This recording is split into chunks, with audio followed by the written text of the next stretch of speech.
Assalam alaykum wa rahmatullahi wa barakatuh. Mes chers frères et sœurs en Allah, que la paix, la miséricorde et la bénédiction d'Allah soient sur vous tous, qu'il vous couvre de sa lumière, vous protège du faux et vous ouvre les portes de la vérité. Avant de commencer ce sujet passionnant et capital, je vous invite à vous abonner à cette chaîne dédiée à la science islamique authentique, au rappel du cœur et aux signes majeurs qui nous préparent à la fin des temps. En vous abonnant, vous soutenez la dawah et vous participez à la propagation du savoir en Allah. Aujourd'hui, nous abordons un sujet que beaucoup attendent, que certains craignent et que d'autres ignorent, les signes clairs que le Mahdi arrive. Ce n'est pas une théorie ni une invention, mais une vérité transmise par notre bien-aimé prophète Muhammad, paix et bénédiction d'Allah sur lui. Les hadiths authentiques parlent de lui. Les savants ont commenté ces descriptions. Et aujourd'hui, nous voyons sous nos yeux se dérouler des événements qui nous rappellent que son apparition approche, que la fin des temps n'est plus une idée lointaine, mais une réalité qui se rapproche à grands pas. Le Mahdi ne sera pas un prophète. Il ne recevra pas de révélation. Mais il sera guidé par Allah, inspiré, purifié et élevé pour rétablir la justice après que la terre aura été remplie d'injustice. Il viendra dans une époque troublée, où les conflits seront généralisés, les musulmans divisés, les valeurs inversées, la corruption étendue. Il ne viendra pas en paix dans un monde calme et serein, mais au cœur du chaos, quand les gens auront perdu espoir, quand les nations se seront effondrées, quand même les croyants les plus sincères sentiront le désespoir les atteindre. C'est à ce moment-là que l'espoir viendra d'Allah par l'intermédiaire du Mahdi. Il est important de noter que le prophète a parlé de signes clairs qui accompagneront sa venue. Ces signes ne sont pas des énigmes, ils ne sont pas codés. Ils sont lisibles pour celui qui observe, qui réfléchit, qui compare ce que disent les textes avec ce que nous vivons aujourd'hui. Parmi ces signes, le plus frappant est la multiplication des injustices, des guerres et des effusions de sang. Le prophète a dit que les gens se tueront sans savoir pourquoi. Le tueur ne saura pas pourquoi il tue, et le tué ne saura pas pourquoi il a été tué. Regardez notre monde aujourd'hui. Est-ce que cela ne résonne pas profondément avec ce que nous voyons? Des conflits partout, des peuples opprimés, des innocents massacrés, des enfants écrasés sous les bombes. Un autre signe puissant est l'état de la Oumma. Le prophète a dit que l'islam existera, mais que les musulmans seront faibles, comme l'écume sur la mer, nombreux mais impuissants.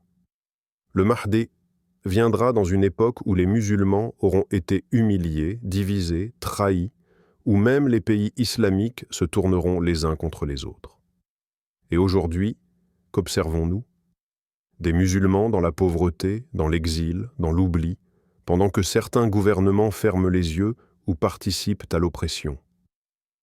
Ce climat d'effondrement spirituel est exactement celui que les hadiths décrivent. Autre signe clair, c'est le soulèvement des peuples contre leurs dirigeants. Le prophète a dit que les gens chercheront un guide, un homme juste, car ils en auront assez des tyrans, des gouvernements corrompus, des rois qui les exploitent. Le Mahdi ne cherchera pas à diriger. Il fuira cette responsabilité. Mais les gens le reconnaîtront à la Mecque, entre la pierre noire et le maqam d'Ibrahim, et ils lui prêteront serment de loyauté. Ce sera un homme simple, mais dont le cœur sera plein de lumière. Il ne sera pas reconnu par les puissances mondiales, ni accepté par les élites, mais il sera aimé par les cœurs sincères. Aujourd'hui, la quête d'un leader juste est mondiale. Les peuples ne font plus confiance à leurs dirigeants. La société est en crise morale, économique, spirituelle. C'est dans ce vide que le Mahdi apparaîtra. Et l'un des signes les plus mystérieux mais aussi les plus frappants, c'est le tremblement de terre à Médine qui précédera sa venue. Ce séisme bouleversera la ville, provoquera une fuite massive des habitants et ensuite le Mahdi apparaîtra à la Mecque. Cela ne s'est pas encore produit, mais les secousses sismiques en Arabie saoudite sont aujourd'hui plus fréquentes qu'avant, comme si la terre se préparait elle aussi.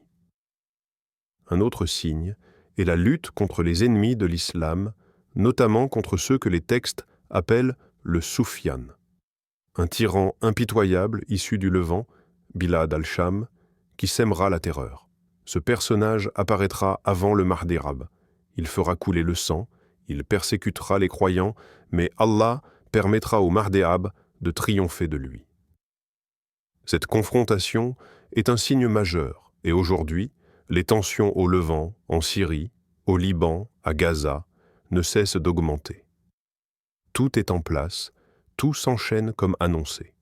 Et il y a aussi la venue d'un grand étendard noir venu du Khorasan, région englobant l'Iran, l'Afghanistan et le nord du Pakistan.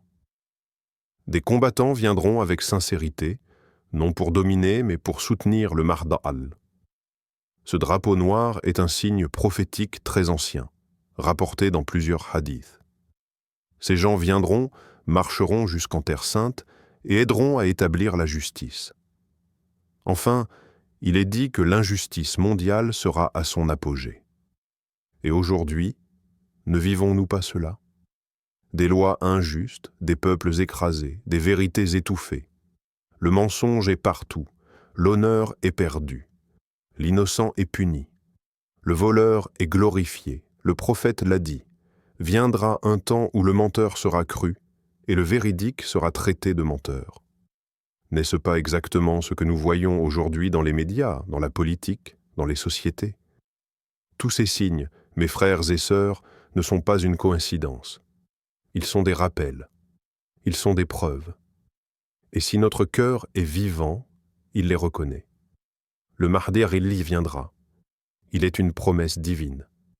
Mais serons-nous prêts pour lui? Serons-nous de ceux qui l'attendent avec foi ou de ceux qui le rejettent par orgueil ou aveuglement? Après son apparition bénie, le Mahdi ne restera pas caché. Très vite, il deviendra un point de ralliement pour les croyants sincères, fatigués de l'injustice, assoiffés de vérité et de guidance. À la Mecque, entre la pierre noire et le maqam d'Ibrahim, les musulmans le reconnaîtront et lui prêteront allégeance. Mais ce serment ne sera pas symbolique. Il marquera le début d'une nouvelle ère, celle du rétablissement de la justice, du retour de la droiture et de la préparation aux événements les plus puissants de la fin des temps. Le Mahdi ne viendra pas seulement réformer les cœurs. Il unira les musulmans sous une seule bannière. Il combattra le désordre mondial, il rétablira l'équité, il purifiera les lois corrompues, il libérera les terres opprimées. L'injustice qui régnait partout commencera à reculer par la volonté d'Allah. Ceux qui s'étaient habitués au silence des musulmans verront surgir une force guidée par le ciel, remplie de foi, de certitude et de courage. Le Mahdi mènera plusieurs batailles décisives. L'une des plus grandes sera contre le faux Messie, le Dajjal. Ce dernier apparaîtra dans une époque de famine, de confusion et de troubles. Il trompera les gens par des miracles sataniques, se prétendra Dieu, imposera son règne par la peur et la ruse. Beaucoup le suivront car leur foi sera faible, mais le Mahdi tiendra bon. Il résistera à sa ruse. Il mènera l'armée des croyants contre lui, mais ce ne sera pas lui qui mettra fin au Dajjal. À ce moment-là, l'événement le plus extraordinaire se produira. Le retour de Isa, fils de Mariam, alayhi as-salam. Il descendra du ciel à Damas, sur le minaret blanc, entouré par 2 anges. Il rejoindra le Mahdi, et ils prieront ensemble. Mais c'est Isa qui tuera le Dajjal, avec sa lance, mettant fin à la plus grande tromperie de l'humanité. À partir de là, commencera une époque de paix véritable. Le Mahdi et Sa alayhim as-salam gouverneront avec justice. Les richesses seront distribuées équitablement. Il n'y aura plus d'oppression, plus de guerre entre musulmans. Les cœurs seront apaisés, la foi sera vivante, les valeurs de l'islam régneront à nouveau. Ce sera un retour au modèle prophétique, un renouveau de la lumière dans un monde qui avait plongé dans l'obscurité. Mais cette période, aussi bénie soit-elle, sera limitée. Le Mahdi Abad vivra 7 à 9 années selon certains hadiths. Puis, il quittera ce monde. Après lui, les choses recommenceront à changer, et la fin totale du monde s'approchera. Mais ce qu'il aura laissé derrière lui sera une marque éternelle, la preuve qu'Allah n'abandonne jamais ses serviteurs, qu'il envoie toujours des sauveurs au moment le plus critique, et que la vérité triomphe toujours, même si cela prend du temps. Alors toi qui entends ce rappel aujourd'hui, demande-toi sincèrement, si le Mahdi 10 apparaissait demain, serais-tu prêt à le reconnaître? Serais-tu de ceux qui le soutiennent, qui se lèvent avec lui, ou de ceux qui doutent, qui hésitent, qui suivent la peur et les médias? Ce n'est pas seulement un sujet de croyance, c'est une question d'engagement. Car soutenir le Mahdi Arabi, c'est soutenir la vérité, même quand elle est seule, même quand elle est combattue. Ce n'est pas une fiction, c'est une réalité prophétique. Le Mahdi Lidi viendra.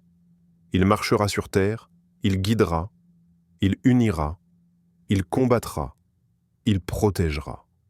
Et avec lui, les croyants retrouveront leur honneur. Mais encore faut-il que notre cœur soit prêt pour lui. C'est aujourd'hui, maintenant, que nous devons purifier notre foi, renforcer notre lien avec le Coran, multiplier les prières, rechercher la sincérité et enseigner la vérité autour de nous. Maintenant, prions ensemble mes frères et sœurs. Invoquons Allah sincèrement, car les temps sont proches et les signes sont clairs. Ya Allah, toi le maître de la fin des temps, toi qui es au-dessus de toutes choses, prépare nos cœurs à l'arrivée du Mahdi. Ne nous laisse pas parmi les égarés, ni les indifférents. Fais de nous des croyants sincères, des soutiens de la vérité, des protecteurs de la lumière. Ya Rab, fortifie notre foi, accorde-nous la clairvoyance pour reconnaître ton serviteur quand il viendra. Ne fais pas de nous ceux qui doutent ou qui rejettent par ignorance. Fais que nos familles, nos enfants, nos générations futures soient parmi ceux qui se lèveront avec lui, qui combattront le faux et qui vivront sous ta loi. Ya Allah, fais descendre sur cette Ummah ta miséricorde et ne nous prive pas du secours que tu as promis. Accorde-nous de vivre dans la lumière de l'islam et de mourir en état de foi. Amin. Mes bien-aimés, si cette invocation vous touche, priez avec moi, partagez cette vidéo autour de vous et écrivez en commentaire. Allah est grand, pour témoigner que vous êtes de ceux qui attendent avec certitude la promesse d'Allah. Et surtout, n'oubliez pas de vous abonner à cette chaîne pour plus de rappels, plus de signes et plus de préparation à la vérité qui vient. Wa Allahu alam.